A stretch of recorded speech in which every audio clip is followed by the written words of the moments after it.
You ask Tiger to solve. This deals with linear equations with one unknown.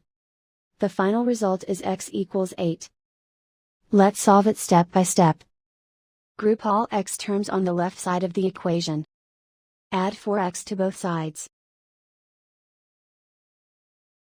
Group like terms. Simplify the arithmetic. Group like terms. Simplify the arithmetic.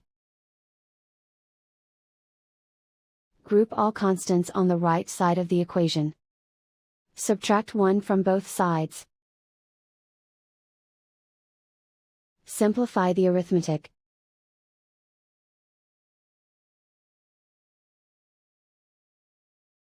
And so the final result is x equals 8.